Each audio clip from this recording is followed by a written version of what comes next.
analyzed 50 game jam games to find out if there's a pattern in the best rated games and found some interesting things. I'm not an expert, this is just what the data says, but here is the secret strategy to winning game jams packed in 18 tips.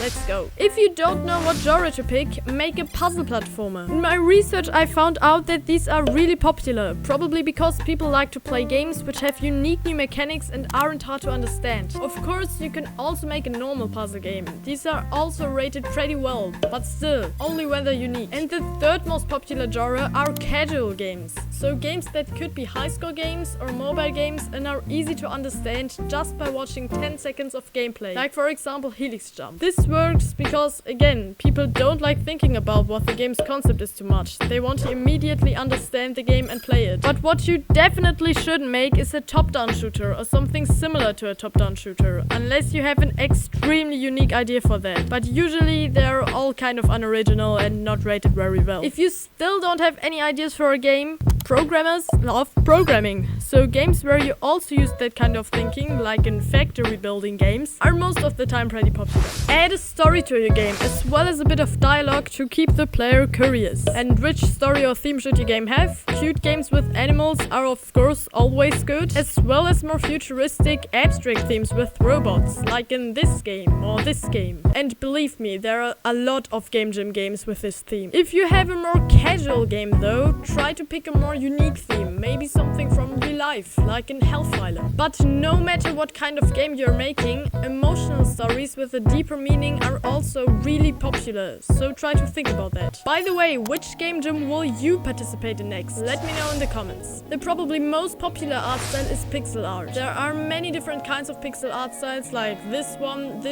or this one, but pixel art fits almost any game. If you can't draw though, don't panic, because another really popular art style is what I call simple art. With that, I don't mean bad art that looks like a 3-year-old made it, but rather simple shapes like here, here, or here. Another nice art style that is commonly used is this kind of comic art style, like Blackthorn Prod uses all the time. Make only one or a few levels which are really good, rather than a bunch of terrible ones. Make your levels really creative and make it so they build on each other. Add nice sound effects, and if it fits your game, music. Add great scene transitions, like in this game. And finally, have fun, because that is still the most important part of any game jam. If you want more general tips on game jams, check out this video and subscribe to not miss future ones. I'm Paula, this is Coding Crate, where I code and create games. This time it actually makes sense.